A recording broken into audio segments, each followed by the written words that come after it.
لأجاريهم قلدت ظاهر ما فيهم فبدوت شخصا آخر كي أتفاخر.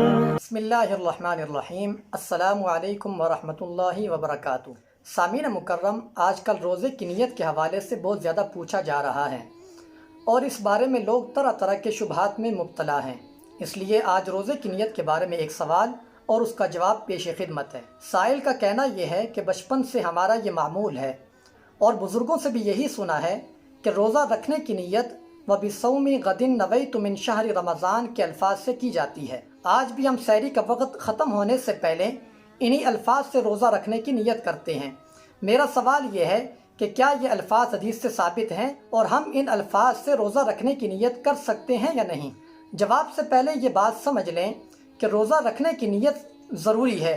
نیت کے بغیر روزہ ادا نہیں ہوتا اور نیت دل کے ارادے کو کہا جاتا ہے کہ آدمی روزہ رکھنے کا دل سے پختہ عزم کر لے تو اس کی نیت ادا ہو جاتی ہے. البتہ روزہ رکھنے کے لیے زبان سے نیت کے الفاظ کی ادائیگی ضروری نہیں ہے. اب رہا یہ سوال کہ کیا نیت کا اظہار زبان سے کیا جا سکتا ہے یا نہیں، تو اس کا جواب یہ ہے کہ بلا شبہ روزہ رکھنے کی نیت کا اظہار زبان سے کرنا نہ صرف جائز بلکہ بہتر ہے، کیونکہ خود جناب نبی کریم صلی اللہ علیہ وسلم سے بھی روزے کی نیت کا اظہار زبان سے کرنا ثابت ہے. چنانچہ صحیح مسلم میں ایک حدیث ہے جس کا مضمون یہ ہے کہ ایک مرتبہ جناب نبی کریم صلی اللہ علیہ وسلم گھر تشریف لائے اور حضرت عائشہ رضی اللہ تعالیٰ عنہ سے دریافت کیا کہ آپ کے پاس کوئی کھانے کی چیز ہے؟ تو اس کے جواب میں حضرت عائشہ رضی اللہ تعالیٰ عنہ نے فرمایا کہ اس وقت تو کوئی چیز نہیں ہے. تو نبی کریم صلی اللہ علیہ وسلم نے حضرت عائشہ رضی اللہ تعالیٰ عنہ کا جواب سن کر فرمایا کہ فَإِنِّي صَائِمٌ، یعنی کوئی بات نہیں، میں روزہ رکھ لیتا ہوں. اسی طرح صحیح بخاری میں ہے کہ حضرت ام دردہ رضی اللہ تعالیٰ عنہ فرماتی ہیں کہ ان کے شوہر حضرت ابو دردہ گھر آ کر پوچھتے کہ کھانے کی کوئی چیز ہے، تو اگر ہماری طرف سے یہ جواب ملتا کہ گھر میں تو کوئی چیز کھانے کی نہیں ہے تو حضرت ابو دردہ فرماتے فَإِنِّي صَائِمٌ يَوْمِي هَذَا، یعنی میں آج کے دن روزہ رکھ لیتا ہوں.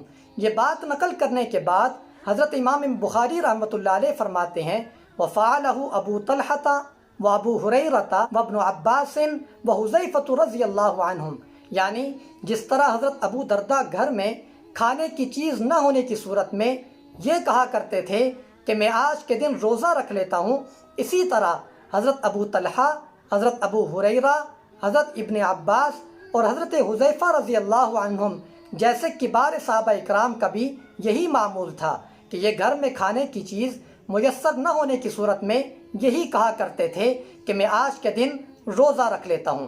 ان روایات کی روشنی میں دو باتیں نکھر کر سامنے آ جاتی ہیں.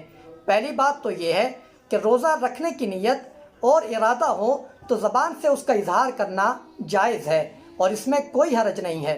دوسری بات یہ سمجھ میں آتی ہے کہ روایات میں روزے کی نیت کے الفاظ مختلف ہیں، اس لیے روزے کی نیت کے لیے خاص قسم کے الفاظ ادا کرنا کوئی ضروری نہیں ہے، بلکہ ہر ایک آدمی اپنی سہولت سے جس زبان میں جن الفاظ سے نیت کا اظہار کر لے تو وہ کافی ہے. لہٰذا اس تفصیل سے معلوم ہوا کہ روزے کی نیت کرتے ہوئے وَبِصَوْمِ غَدٍ نَوَيْتُ مِنْ شَهْرِ رمضان کے الفاظ ادا کرنا درست ہے، اور چونکہ خاص قسم کے الفاظ کی نیت کرنے کی کوئی پابندی نہیں ہے، اس لیے ان الفاظ کا حدیث سے ثابت ہونا بھی کوئی ضروری نہیں ہے. چاہے تو آدمی یہی الفاظ ادا کرے یا اس کے علاوہ کوئی اور الفاظ ادا کر لے، بلکہ اگر کوئی آدمی دل سے تو نیت کر لے لیکن زبان سے کوئی بھی الفاظ ادا نہ کرے تب بھی روزہ اس کا ادا ہو جائے گا. دعا ہے کہ اللہ تعالی ہمیں دین کی صحیح سمجھ عطا فرمائے. اللہ حافظ. والسلام علیکم ورحمۃ اللہ وبرکاتہ.